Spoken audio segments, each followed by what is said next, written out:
Let's go. Let's talk brand. Community talks on a mission. Cue the insights. It's community talk. Pozdrav svima, dobrodošli u novu epizodu Community Talk podcasta. Danas sa ovom lepom, divnom, novom pozadinom koju nam je Miki krečio. Kratki EPP za Mikijevo krečenje. Ovo je restyle epizoda. Da, pa letnji fazon ovo. Da. Danas ponovo imamo gosta i to je meni posebno drago, zato što kao I don't play favorites, ali kao Branko, najviše na LinkedInu volim da čitam. Dakle, danas sa nama Branko Krismanović, koji je, pored toga što je osoba koja najviše volim da čitam na LinkedInu, osoba koja se jako dugo bavi e-commerceom i zapravo je bio sa obe strane. Vodio je brand, dakle vodio je e-commerce, sada radi kao konsultant, tako da nekako imaš sa obe strane ove informacije šta se dešava. Ali ono zašto mi smo posebno voleli da dođeš danas je, čini mi se da malo bacaš drugačiju perspektivu na priču o e-commerce-u, jer danas u 90% slučajeva pričamo o ROAS-u, pričamo o skaliranju i tako dalje, ti više pričaš o tome da li može brže biznis da umre ako prebrzo raste i tako dalje, tako da danas čini mi se neka malo drugačija perspektiva, pošto smo baš puno pričali o e-commerce-u u podcastu, čini mi se da je to najzastupljenija tema. Jeste, da. Ali danas druga perspektiva, koliki uvod. Čovječe, dobrodošao. Bolje te našli. Ja ću danas, pošto je rekla Ljubica da sam prethodnu epizodu za Google Shopping Ads pričao previše, ja ću danas uživam u ovom predivnom prostoru. Pošto sam radio ceo vikend, sam krečio i mogu vam reći da rezultat je sjajan, tako da Filipe ponekad neki kadar na meni čisto da... Za Reelska. Da bude za Reelska. Šalno strano, bolje te našli i moramo malo da napravimo ovako, da mi volimo da razbijemo tremu kad dođu gosti. Drago nam je da si tu i da nastavimo u ovom ziru, pošto je to, da kažemo, najvažnija tema. Sad svi u Srbiji se bave e-commerce-om. Zadnji godinu dana. Da, od prilike. Čekaj, priđi samo mikrofonu, molim te da približe to. Od prilike. Tako da ćemo, super je, možemo puno stvari da otvorimo i tema i tu sam ja isto raspoložen jako za razgovor i dobro nam došlo, tako da prepuštam Ljubici da... Ne, ja sam rešila danas da krenemo od najtežeg pitanja, možda odmah, najskuplja pesma. Koja je najveća zabluda ili najveća greška koju vidiš kod regionalnih e-commerce-a sada? Prego što ovdje napirati, to se zahvalim na pozivu i da mi je jako drago što sam u ovom redizajniranoj verziji prvi gost i hvala vam na tome. Što se tiče tog pitanja, pa jedno od češćih zabluda, možda ne i najveća, ali jako često, jeste da e-commerce često slave neke rekordne promete i pogotovo u nekim periodima tipa tokom shopping sezona, ali da u suštini da te stvari pozadinske se ne poznaju dovoljno. Odnosno, šta se dešava?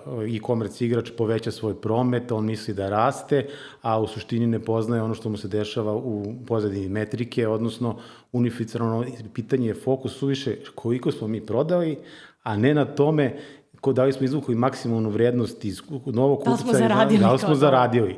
I tu nastaje najveći u suštini neki, da kažem, neka zabluda koja za sobom povlači neke druge stvari o kojima možemo da pričati malo kasnije. Može, ne, ja sam htjela baš da te pitam, ajde šta bi onda rekao neko ko, ne bavi se e-commerce, neki CEO možda koji gleda povremene podatke, koju bi metriku prvo, drugo, treće trebao da gleda da bi video to što ti pričaš? Da, u suštini, ajde preko što dođemo do odgovora, to znači, ajde negde malo, cijela priča oko biznis modela, odnosno, ajde tog skaliranja i rasta, svodi se na tome ti kada rasteš, ti faktički šta vidiš? Vidiš rast prometa, vidiš povećanje samih broja narudžbina, malo povećavaš i svoje budžete za oglašavanje, mislim, to je neminovno, ali malo manje se i voli, jer da ja za to što manje dobijem, ajde kao nešto više, ali s druge strane ujedno ti dobiješ informaciju u vidu većih povrata, refundacija, interni tim verovatno mora da se negde širi, operativno dolazi do neke kompleksnosti.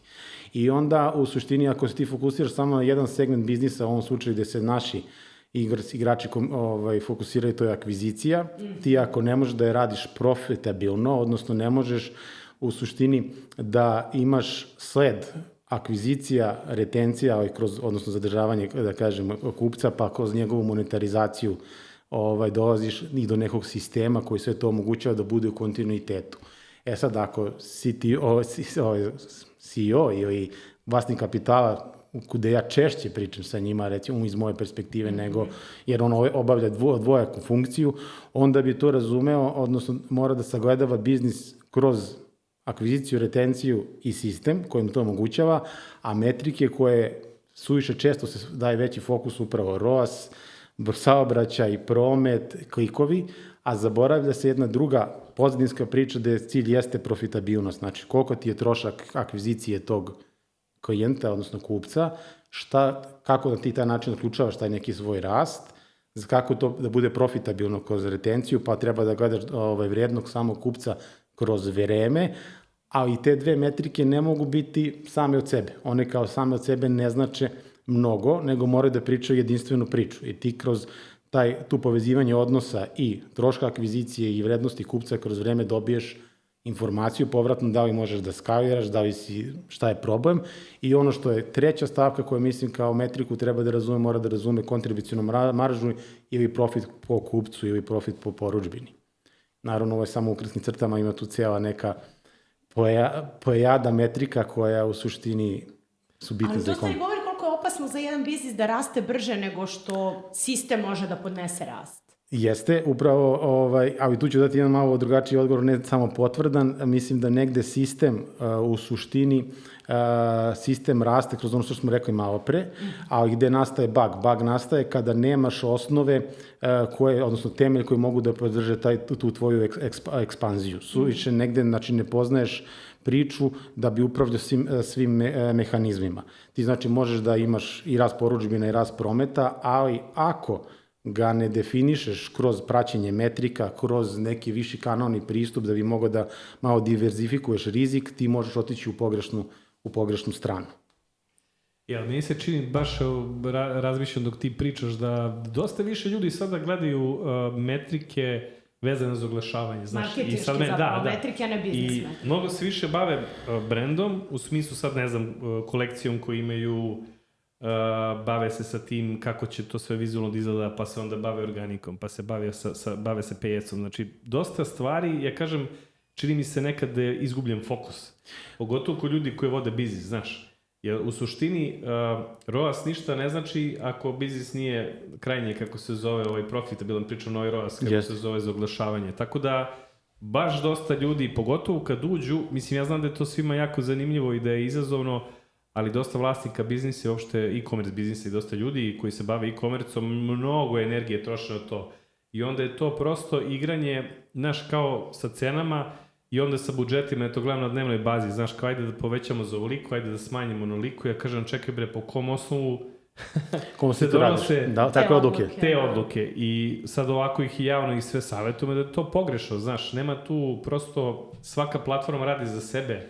I evo što mi sad pokušamo da uradimo, a to je da sve ujedinimo jedno mesto. Sad evo baš jedan posao koji mi trenutno radimo jeste da sada 3 platforme spajamo u jedan kanal.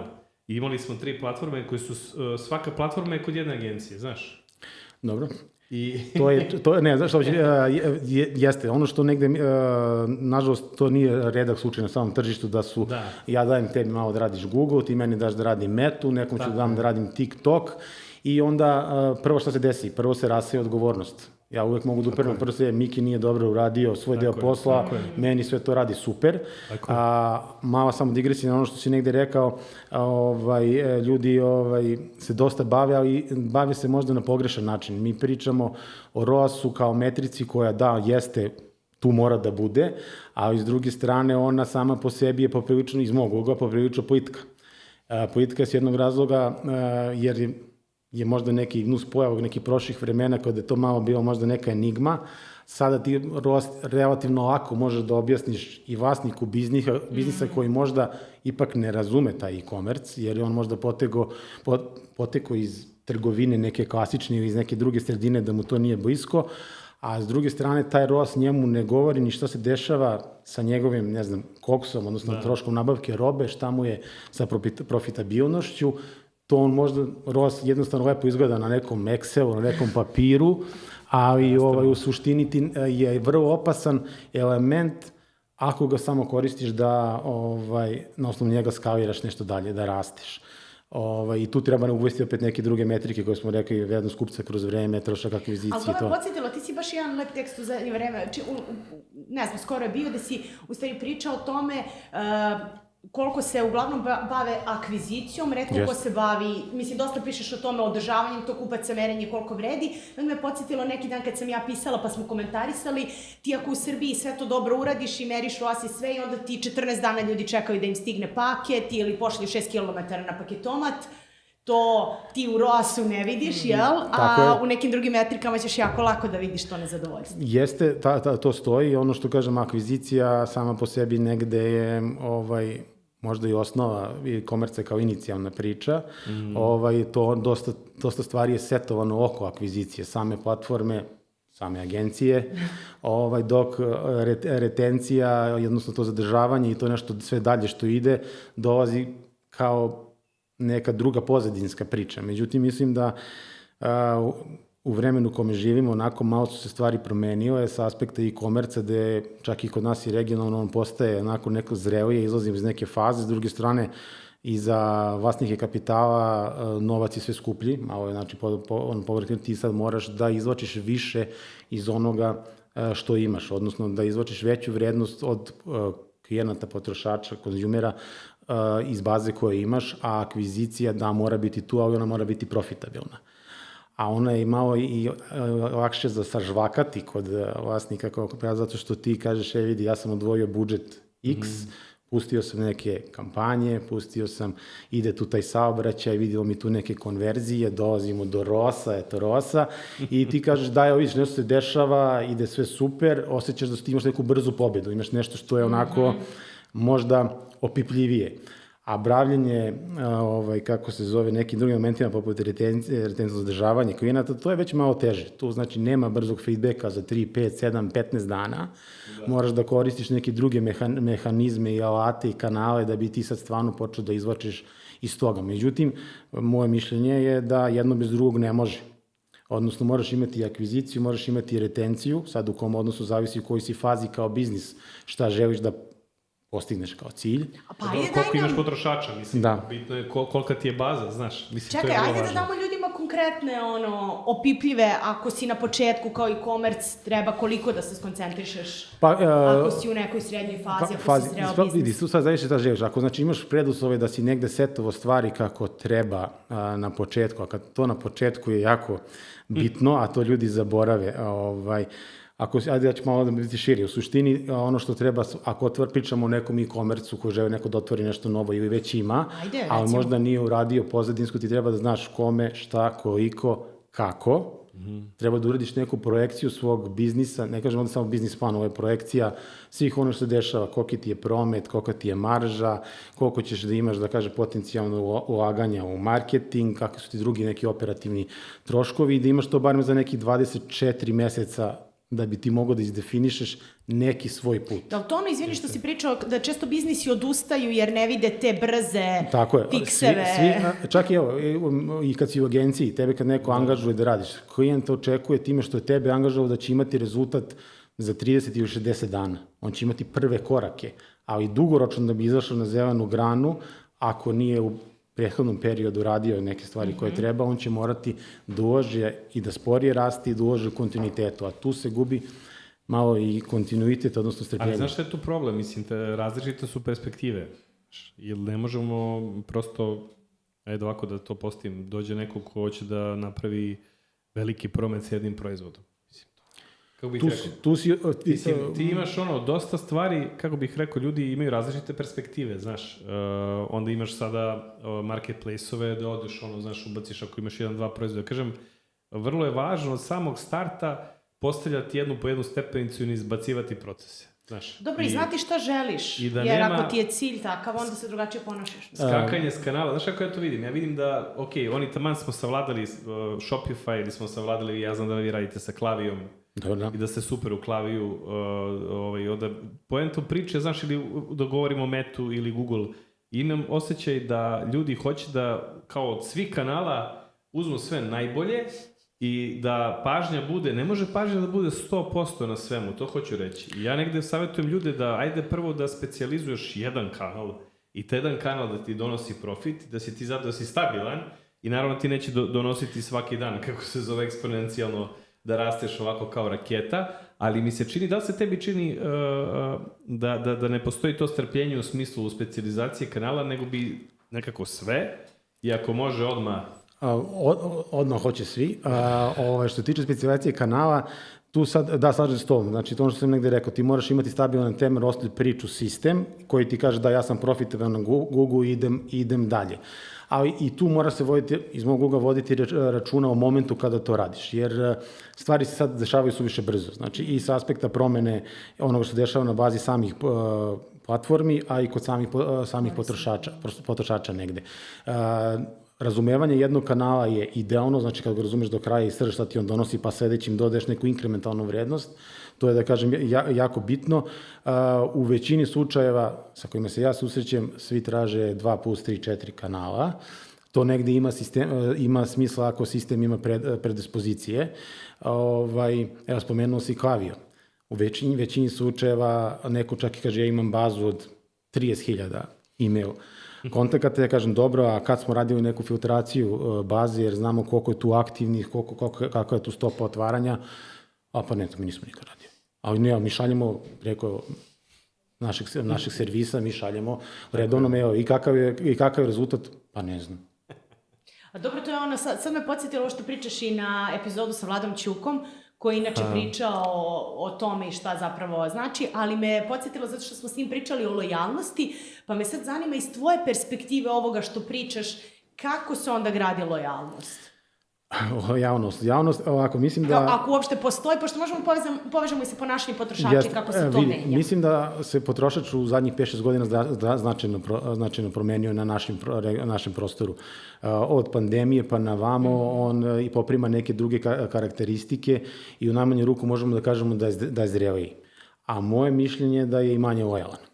A manje lojalan je zato što ima jedan overload informacija sa svih mogućih platformi. Znači imamo Google, Meta, TikTok, imaš marketplace, sa AI ti faktički možeš negde da isfiltriraš gomilu nekih informacija na trenutak i da kažeš, da, ja znam šta se dešava. Sad, da bi došli do javnosti, ti faktički njemu moraš ponuditi ono što njega interesuje. To nisu samo, znači, poeni, to nisu samo neki bedževi, to je jedna stvar, ali ima i nešto pre lojalnosti, što bi rekao. Ti bi morao da napraviš razlog zašto se tebi taj potrošač vraća, znači kroz neki sistem, da imaš brand koji njemu, da kažem, na više nivoa odgovara i da imaš komunikaciju koja je primenjena njemu prihvatljiva. I onda tek uvodiš tu lojalnost kao alat koji to treba da podstiče, odnosno pojača. Ali pazi, i sa strane potrošača, evo ja ću ti dati primjer, ja sad stalno kupujemo tehniku, znaš, takim se posla bavimo. I onda gledam, na primjer, kao kupac, znaš, meni smeta kad krenem da tražim, kad mi neka frka, znaš, i kad krenem da tražim brzo neko rešenje u smislu proizvoda, da li to bio neki monitor ili neki dodatak, nešto što nam treba za opremu, ali znaš, izgubim se onda, znam da vamo imam neki popust, da imam neku kao saradnju sa nekim, pa onda pretražujem, gledam po ceni, pa ali niko nema da me prati u smislu kao, ako sam već kupac i ako sam poslovni kupac, ne mislim kao fizičko lice, znaš, da me neko prati u smislu da zna, to vama sad treba. Ja bi se oduševio, znaš, da me neko podsjeti da, ne znam, kupili ste kod nas, ne znam, monitor tad i tada, kao sad bi mogli da obnoviti, imamo sad super neku ponudu za vas, to niko ne radi, znaš. Sad da imenujem gde ja kupujem, iz naše priče mi to negde, spomenuo si Klaviyo, opet se navezano što si spomenuo, mi to negde radimo, ali malo radimo na drugačiji način, jer možda ti voliš tu direktno, kao B2B direktno komunikaciju, ja znam, kupio si laptop pre 18 meseci, možda je vreme da ga zameniš i imamo za ponudu vas ovo. A o toj brizi, o samom klijentu, recimo, mi dosta radimo u domenu za suplemenata i tu je... Sad sam htjela kažem, mene su tako jedni suplementi, tačno kad sam bila na izdisaju, stiže mail, samo seti se da kupiš. Ti recimo vidiš kroz određene alate šta je on kupovao, tipa ako koristi whey protein, to traje u pakovanju koje je kupio 30 dana, ti bi njemu trebao negde u nekih 7 dana ranije, ako uzmemo u obzir sve i modela isporuk i tako dalje, damo negde možda direktno, možda manje direktno provučeš kroz neki, da kažem, neku priču povezanih drugih elemenata koji ti želiš, ali si u pravu, da, ne radi se ta briga, mada evo ja mogu pohvalim mog lokalnog servisera koji ime, pošto danas napolju pakleno, ja realno od njega svakog aprila dobijam poziv i kaže, ćao Branko, znaš, prošlu godinu u maju si radio servis Klime, jer okej da radimo u ovom terminu, molim te da beri termin kad ti odgovara. Klik, javi se neko. Ali to me sad podsjetilo, znači, puno kad pričamo o e-komerciju, o tome pričamo o niskoj ceni, a zapravo mi kroz sva istraživanja vidimo da je to ukupno iskustvo ljudi stvarno mnogo veći okidač i kad je lojalnost u pitanju i tako dalje, ali to je to što ti pričaš, to je ta briga o kupcu, taj osjećaj da te neko razume, da neko brine o tebi, da će da te podsjeti i tako dalje. Da, tu se opet vraćam na onu priču o odnos akvizicije i retencije. Ti moraš da izvučeš maksimum iz onoga što imaš. To ćeš izvući kroz način tako što imaš taj customer care, što imaš loyalty program i faktički ti na taj način pokušavaš njega da vežeš za sebe. Vežeš sebe. Sad, ti sad možemo da kažemo neki drugi elementi se tu uključuju, ali bez toga ti ako igraš samo na kartu akvizicije, igraš skupu priču. Da. Dugoročno. Da. Pa i dobro, i dosta je ograničeno, mislim, kolika akvizicija može da ti bude, pogotovo ako si e-commerce, ne znam, u Srbiji. Da, i sad malo pre rekla cenu. Cena kao cena, ona jeste, mislim, faktor broj 1 i dalje čekamo ovo novo istraživanje e-commerce asocijacije na tu temu. Mislim, prethodno istraživanje 2024. je bilo da je cena faktor koji 72% odlučuje kupujem, ne kupujem. To je neko njihovo izraženje naših tržišta. Međutim, ono što mi negde u segmentu našeg vidimo da se tu menjaju neka druga očekivanja. To je znači i poverenje, pouzdanost u smislu onoga što radimo, znači da su cene transparentne, da je artikal koji oglašavaš realno dostupan, da to nije neka fake akcija, pa sam ja imao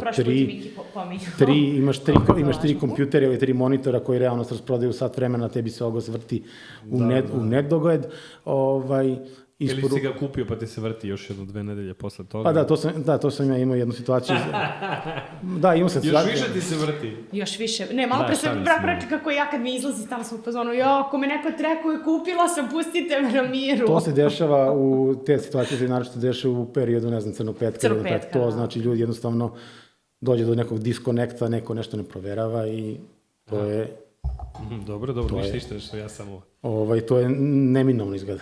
Da, ali reci mi kako se zove, to si baš super priču otvorio, ali sad ja gledam na primjer i sa strane customer support, isto jako važno. Mislim da jeste cena faktor broj 1, ali tamo kod onih e-commerce da imaš celu zaokruženu priču u smislu, znači delivery koji je na vreme, da znaš da možeš da okreneš i da rešiš u sekundi ako nešto nije u redu, neka roba da možeš da vratiš, da imaš kome da se obrati, vraćanje, da. Da imaš jasnu komunikaciju, šta se dešava kad strani krenu nizbrdo, znaš, znači jasna ti je forma, to je ta, kažem, pouzdanost i poverenje, da ti znaš, vidi, meni je, ne znam, ajde možda da ne reklamiramo tačnu platformu, ali recimo dođe ti isporuka hrane koja nije adekvatna kako si poručio. Ti kad slikaš i pošalješ je vidi ovo nikako okej, to je iz mog iskustva, njihov customer care se javi u roku od minut i nisi stigao da se naljutiš, ne generišeš neku negativnu nisi akumulirao mnogo besa. I on kaže, izvinite, imat ćete, ne znam, sledeći je ovo, sledeći je ovo i tako dalje. Jednostavno, mora da se brine. Dobro si mi sad otvorio. Mi sada baš imamo, bit će uskoro gotova jedna platforma za AI support u smislu za te male biznise, znaš. Tipa za vodoinstalatere, za ljude koji se bave nekim popravkama, u suštini da mogu da zakažeš termin i da možeš da se dogovoriš s agentom. Sad mi je interesuje tvoje mišljenje vezano za e-commerce, kao da li i koliko sad, ja nisam za e-commerce konkretno uključen toliko u customer support, ja sam za ovu drugu industriju, ali me zanima šta misliš što se tiče agenata, da li će oni da učestvuju u kupovini i koliko će oni da zauzmu prostora u smislu u boljem kvalitetu osjećaja kupovine samo kupca, znaš? Tu ću da ukradim Čukovu informaciju, pošto znamo da njihovi agenti učestvuju, mislim, trenutno samo 1% ukupno u tom nekom prometu. Kako se zove, ali definitivno da, a i agenti, odnosno sam AI ima apsolutno svoju vrednost u pospešenju onih, odnosno razrešenju situacija gde ti tražiš bolju efikasnost iz postojećeg modela. Znači, AI agent može da reši neke osnovne, neke upite, ali definitivno, moje mišljenje da ostaje i dalje human in the loop, znači tu neće moći da se trenutno još uvek isključi čovek, a da li mogu da pospeše? Mogu, zato što samim tim načinom koji ga ti podhranjuješ podacima, on neke stvari ne bi trebao da zaboravlja, kao što može da dođe do nekog premora, zamora kod samog nekog, da kažem, čoveka. Ali kada krene nivo agresije i besa da se diže, onda ćeš morati da vratiš čoveka, neće ti Pa da, meni se čini nekako da je suoparno s agentom, u smislu da nikad agent neće imati Uvek si u pravu. Da. Neće biti taj problem rešenja, jer nekad je dobro kad se posvađaš sa nekim, ajde kažem, customer support agentom ili sa nekim kontakt centrom, što opet onako ljudski se dođe do nekog rešenja, znaš, ako neko ume da ti objasni zašto se nešto nije desilo. Tako da baš mi nekako imam osjećaj sad sa AI-em da će dosta ljudi tu biti onako po strani stavljeni, znaš. Tu definitivno postoji rizik. Znači, AI u bilo kom kontekstu, da li je to sad u domenu akvizicije, retencije, da li je customer supporta ili operacija, on će učiniti jednu stvar da će prosečna priča biti eliminisana. U kom vremenskom periodu, da li je to za 2, 3, 5 godina kod nas, to zavisi kakav bude stepen prihvatanja svih tih stvari. Međutim, mislim da jednu grešku na tržištu se kod nas barem pojavljuje, a to je negde da AI, tome sam pisao, nije neka magija, nije magičan štapić. Ti ako imaš haotičnu ponudu, haotične interne procese, ne znaš metrike, ti ne možeš... Neće ti AI mnogo pomoći. Ti ne možeš iz njega da izvučeš više od onoga što imaš. I zaboravio se, kažem, bitnu stvar, a to je higijena podataka. A ako nemaš higijenu podataka, on će da brlja. Mislim, videli smo ima smiješnih primjera, to je gde ti reklamiraš sat, a izlazi ti sat, ali izlazi skroz jedan drugi opis artikla. Meni se to bezbroj puta dešava. Zato što je neko koristio AI, ok, pomerila se možda red u Excelu, šta god se desilo, ali čim nemaš tu higijenu, on pravi brljotine. A zašto sam primetio isto za funnel, isto što mora da kažemo ljudima, to je da moraju malo da menjaju funnele za kupce, znaš. I sad imaš problem kod Temua, na primjer, mislim da je Temu, moram da ga spomenem, uvek spomenjem u ovim emisijama. Ja obožavam Temu. Znači, došao do momenta kada, mislim sad ovog, ne znam ko radi marketing za Temu, ali ako nas budu slušali ove kineske kolege, znači, promenite funnel. Zašto? Zato što ja sam sad gledao neku tastaturu za iPhone, pošto ja volim one mehaničke tastature. Bio sam veliki fan BlackBerry-a, znaš. Znam, ja sam koristio, pa posle, šta? I sad sam pronašao neki mali proizvod koji mi izašao preko Temua, da ti iPhone gurneš u taj, kao, Imaš tastaturu? Da, imaš tastaturu. Gurneš ga u kako se zove, Futrola, i imaš tu tastaturu koju koristiš, znaš. I taj ti proizvod izađe kao promo, da ga dobiješ besplatno, ako kupiš nešto, znaš. Da. I onda onaj njihov začarani krug funnela s onim točkom koji... Ne možeš da dođeš do kupovine više. Ne možeš da dođeš do kupovine i ne možeš, znaš, da istražiš sami artikal, prosto ti oni ne dozvoljavaju. Što ja kažem, ok, logično, kao moram da se ulogujem, moram da kupim. Preagresivni su, a u stvari njih i boli briga da li ću ja da kupim ili neću. Ja naravno odem slikam sad taj proizvod, pošto nisam mogu da uđem da istražim kako se zove, jer ti oni to ne dozvoljavaju. U suštini, što se tiče menjanja, važno je znači da e-komerci obrate pažnju na menjanje funnela, kao što smo videli i kod Temua. Snimamo? Da. Nema veze. Kao što smo videli kod Temua, prosto mislim da je malo da je funnel predugo traje, a mislim da je vrlo važno da ljudi malo i ne samo ajde kažemo i landing stranice i uopšte ceo taj put malo menjaju i testiraju, da imaju puno tog testinga, da vide da u isto vreme probaju jedno i drugo i da vide šta najbolje radi iz određene kupce. AB testiranje i već to je opcija koja je više normalna stvar, malo je izlizano više pričati o tome. Apsolutno, znači, neophodno je testirati ne samo da li je to landing stranica, ali i test određenih kanala, možda i neki, da kažem, affiliate program. Za neke čak ima smisla, znači, potestirati influencere, ali opet sa adekvatnim trackingom i metrikom praćenja koliko realno takva stvar doprinosi tom biznisu.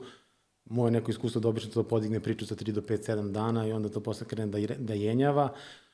Ili da više ima kod akvizicije smisla. Tako je, znači, ali bitno je testirati. Znači, prosto ne može se današnje vreme e-commerce ne dozvoljava da ti stojiš u mestu, jer ono što ti je radio pre možda samo godinu i po dana, vrlo izvesno da neće raditi za 6 meseci ili godinu dana od danas. Znači, moraš da se prilagođavaš onome što se dešava, evo sad svi pričaju o AI overview-su, ti znači moraš da se pripremiš za to. Pa to i podrazumeva i da ti je kod opisa artikala i kvalitet podataka, svega onoga i kontenta i bloga mora postojati određena struktura da bi ti ipak bio negde vidljiv i čitljiv. Ja, pričali smo, mislim da smo i sa Milenom i sa Ćukom pričali, pa ću i tebe da pitam, brandovi versus marketplace-ovi. Kod nas, za mene je lično zanimljiva tema, jer mislim da kod nas marketplace-ovi, da, imamo 3, 4, 5, ali neko moje mišljenje je da to nije u punoj meri zaživelo, u smislu da su oni možda naišli eventualno na neke problemčiće koje nisu očekivali ovde lokalno da će se desiti, odnosno da za neke razrađene priče, brendove, to nije bilo interesantno iz ličnih razloga, ali i što ima s jedne strane smisla, jer marketplace u suštini za razvijen brend i strukturu je samo dodatak njihove priče akvizicije i proširenja riče i akvizicije, gde ćeš ti sutra brinuti o lojalnosti, retenciji i tako dalje, brigu o korisniku, kontrolišeš neku svoju priču u marginu i sa te strane to je neko moje mišljenje i mislim da marketplace ima prostora ovde, nećemo biti u nekoj varijanti kao Amazona jednog dominantnog i sve ja šijem vas, zato što mi imamo ove lokalne brendove koji neće to popustiti. Mislim, ajde spomenjamo Ćuka ovde, izreklamirali smo ga maksimalno. Stići će ti faktura. Ali Gigaton je recimo negde iz mog ugla. Molim ti pitaj Ćuka da nam bude sponsor za sledeću sezonu. Ako možda završi u redu. Gigatron, ja mislim da više nije ono što je bio pre 5-6 godina. On više posjeća na neku vrstu marketplace-a. Da. Ali ne znam koga klijenti, odnosno kupci doživljavaju tako. Ja kad pričam sa ljudima, oni kažu... Ali to je i brand i marketplace. Tako je. Tako da moja prednost i dalje na lokalnom regionalnom tržištu je u brendove, znači za jake lokalne priče, jer oni ipak... Ako su digitalno pismeni i znaju da iskoriste marketplace, to će samo bude jedan plus. I ovo, pred blic pitanja, da sad ti pokrećeš svoj e-commerce, ali neću te pitam šta bi radio, to si rekao, i higijena podataka, i sistem, a šta ne bi radio? Hoću da bude sad malo triki. Pa u suštini, ako pričamo, pokrećemo, znači šta ne bi radio? Ne bi uzeo custom rešenje, znači kao custom platformu za prodaju, ne bi. Definitivno ne bi zapostavio podatke, znači to je jedna stvar, metrike, odnosno Martek bi morao da bude tu. Ne bi ignorisao kako bih rekao, fokus na mobilne uređaje, odnosno optimizaciju za mobilne uređaje, jer ipak preko 70% u većini slučajeva saobraćaj dolazi preko mobilnih uređaja i to je ona promena koja se isto zadnjih 5 godina, 6 vidi kod potrošača klijenata, a da ne pričamo o generacijama koje dolaze, gde je to... A možemo i kratko da se osvrnemo na to šta su donele te nove generacije u kontekstu e-commerce-a, metrika ponašanja, promena u ponašanju? Pa mislim da generacije koje tu negde trenutno dominiraju, to su da kažem Y plus Z jednako generacija koja menja e-commerce, odnosno Y, to su milenijalci, ovi malo mlađi, i ja mislim da sa te strane, da, oni imaju kapital, vrte dalje priču, ali oni su doneli zahtev, odnosno fokus na jednu veću dozu efikasnosti od strane samih trgovaca, gde on traži da je on, ne znam, consumer centric, znači da se fokusira na njega, da negde pokušava da ga, njegovu komunikaciju prilagodi njemu, da je pouzdan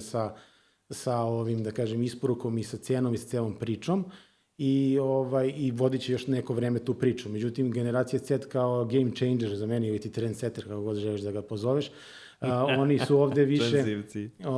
mislim da su... Samo njima, ja kažem, oni su već toliko pažnje dobili da je ovo nehumano za nas milenijalce. Dobro, alfa stiže. Mi smo gotovi, da. A kod njih, oni mislim da definišu format.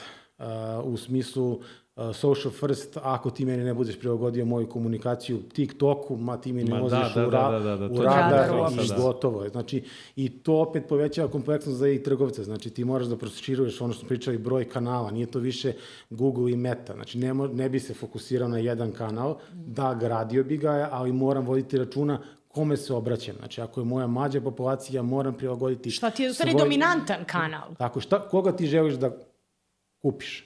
Znači, i ko želiš od tebe da kupi, zašto on kupuje tebe, koju ti njemu vrednost njemu pokušavaš da serviraš. Da se nadovežem ja na to, mislim, treba da budemo prisutni na svim kanalima, to svakako, jer danas, mislim, na svim mrežama treba biti prisutan, samo kažem da i isto jako važno i zbog prodaje, zato što u različitim periodima određeni kanali ne donose prodaju, prosto vidio sam dosta ljudi kad se ostane jedan kanal da ih to jako boli. Tako je. Bez obzira na budžet, mogu da to budu i u stotinama hiljada evra budžet, ali ume jako da boli, pogotovo što naravno algoritam se menja iz dana u dan. Isto je jako važno da napomenemo ljudima u smislu te same, da kažemo, kreative i generisanja, što si ti spomenuo kao influenceri. Influenceri, organik jedno, UGC kreatori i paid je drugo. I mislim da treba više pažnje tome da se posveti u smislu da što više ljudi pravi taj sadržaj koji je konkretno za svog potrošača. Tako je, za potrošače i za reklame, a sa druge strane da taj organik se doživljava stvarno na nivou tog brenda awarenessa i stvarno ima divnih ljudi koji imaju dugogodišnju saradnju sa nekim influencerima. Čini mi se da dosta influencera, baš sam i s Tamarom pričao, mi pričaju da je prosto trend sad takav da se biraju oni gde su nekako najprostije teme, gde se onako light, neki humor. Mislim da je tu dosta isto naše kolege greše u smislu da biraju trend influencere, influencere kako se zove trenutka, sad su kao ovo 3-4 i ono što smo primetili i baš smo komentarisali, pošto je bila ovdje studija jedna influencerka, naša prijateljica, da je to udruživanje krenulo jako, u smislu da se sada imaš 5-6 influencera koji se udruže pa kao međusobno se snimaju. I snimaju se međusobno i onda prosto postoji onako kao neki klan gde klijent kada izabere, onda mora da uzme njih i onda isključuju neke druge. Tako da je dosta sad tu tržište postalo... Osjeća se kao u osnovnoj školi. I komerc u osnovnoj školi. Jest. Ali to ne dođe kao i svugde. Znaš, i u kompaniji imaš klanove. Imaš ovaj tabor, imaš ovaj tabor. Da. Ono što mi negde propagiramo, odnosno ja ga mislim ideja influenceri da, ali ako je moguće naći čoveka koji bar na izvesti način živi to što reklamira. I opet kažemo kod suplemenata za klijenta sa kojim radimo na YouTube, on ima gomilu ljudi koji stvarno žive to što on priča. Znači i teretana. Dobro, dosta smo pričali o toj autentičnosti i to pogotovo u Gen Z, da stvarno mora da veruje nekome da je taj neko to što priča. To što jeste, znaš, tako da... Ali kažem, hoću da ljudi treba da razvoje tu u kompanijama, jako važno da se sad tu radi. Ne mogu svi sve da vode. Znači, ako ima neko ko se bavi organikom, nek se bavi samo organikom i treba da vode računa o tome da je to, znači, vezano za brand priču. Ti meni daj 4 reklame, ja ću da prodam isto, bez tog organik dela, u smislu, bez tog brand dela. Ali kad se bira taj neki brand deo, vrlo je važno da, znaš, da imaju neki osjećaj da nije samo stvar brojke, nego celog toga, ajde kažemo, identiteta. Jeste, ali mislim da ono što, to si možda dobro rekao, ali mislim da nema, ono što kaže je rada u silosima. Nema više u silosima. Svi moramo da radimo najbolje ono što treba da radimo sami. Na biznis metrikama. Da, ali moramo da objedinimo celu priču. Da. Jer ako ja vučem, evo ti vučeš desno, nema tu, mislim, samo prosipaš u suštini i pažnju, što će biti, ja kažem, ključna priča, ja mislim, metrika, kako da zadržim pažnju svog kupca, a iz te pažnje da izvučem najviše za biznis, u ovom slučaju profit. Sviđa mi se da ovim završimo. Idemo brza pitanja za kraj. Ajde. Jedna metrika koju svi ignorišu, a ne smeju. Profitabilnost po porudžbini i kupcu. Dobro. Najgluplji savjet koji se deli u e-commerce zajednici. Imam ih više, ali ajde, ono što ja lično ne volim, a to je samo skaliraj ACE i komercija oko volumena, a ostalom brini kasnije. Da imaš 10.000 evra marketing budžeta sad, u šta bi prvo uložio? Imam pretpostavku da imam sređen sajt i neke druge preduslove. Ajde, bilo 50% akvizicija, ostalo je retencija i sopstveni kanali. Jedan trend koji svi precenjuju. Hoćete da se zadnje, AI. Znaš zašto? Samo da obrazim za AI, zato iz prostog razloga što, opet to smo se dotakli, mislim da i smatraju da je rešenje svega, nije. Biznis model ti je prvo rešenje, a AI ti je samo pojačalo toga. I jedan trend koji svi podcenjuju. First party data. Od nas to, mislim, zato što ljudi koji, znači, odnosno i komerci koji u vrlo kratkom vremenu budu uspeli da zadobiju što veći broj informacija, sopstvenih podataka, kanala, e-mailova, telefona, jednom, znači, bit će otporniji na bilo kakve tržišne promene, algoritme, bilo da se radi o ekonomiji unutar biznisa, ako ti biznis krene malo da šeta, ne znam šta ti jeftinije u ovom slučaju, recimo od email marketinga, pusha ili aplikacije.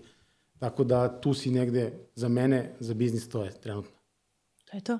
Hvala ti što si bio naš gost. Mislim da smo stvarno baš dobre savete danas.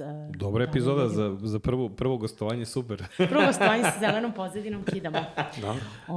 Dođe nam opet, mislim, mi bi volili sad da nastavimo, mora sad gosti da dolaze, ovo su žive epizode. Pa da, nije tako smo pričali sa raznim ljudima iz e-commerce, već zapravo bilo super na godinu, dve, da vidimo šta se je menjalo, jer ovo što kažeš, bukvalno za 2 godine više ne važe ta pravila, sve se promenio. Slažem se, znači možemo za godinu dana opet, Biće dostupan u letnjoj sezoni, kako se zove, da vidimo da ono što smo rekli, da li to stvarno pije vodu ili ne pije vodu, ili smo pogrešili, ali vidi, i business wise nema nikakvih problema da ti promeniš odluku sutra, zato što jednostavno imaš upliv novih informacija koji menjaju tvoju percepciju. Ne treba se držati. To je ali to je normalna stvar. Ja kad se setim sada da ne vezano za kraj epizode, nego ako između nas, ja kad se setim, mislim šta smo mi prodavali pre 5, 6, 10 godina i ovo sad ipak različito. Jeste, ali imaš jednu stvar, to doživljavam, to je malo do mindseta, znaš, ali ti kad nekom kažeš posle 3 meseca, vidi, moram napravimo mi neki zaokret, ne možemo baš to da radimo, ali čekaj, ti si to rekao pre 3 meseca, ti si rekao da, ja kažem, došlo je do upliva novih informacija, moramo promeniti hipotezu. Dobro, mi generalno, ja mislim da imamo malo problem sa tim da kažeš testiramo, grešimo, ne, promenit ćemo i tako dalje. A sve što ima veze, greška je jednako znak pitanja. Pogreši, taj radi. Hvala još jednom i vidimo se u sledećoj epizodi. Hvala, prijatno. Ćao. Let's go. Let's talk brand. Community talks on a mission. Cue the insights.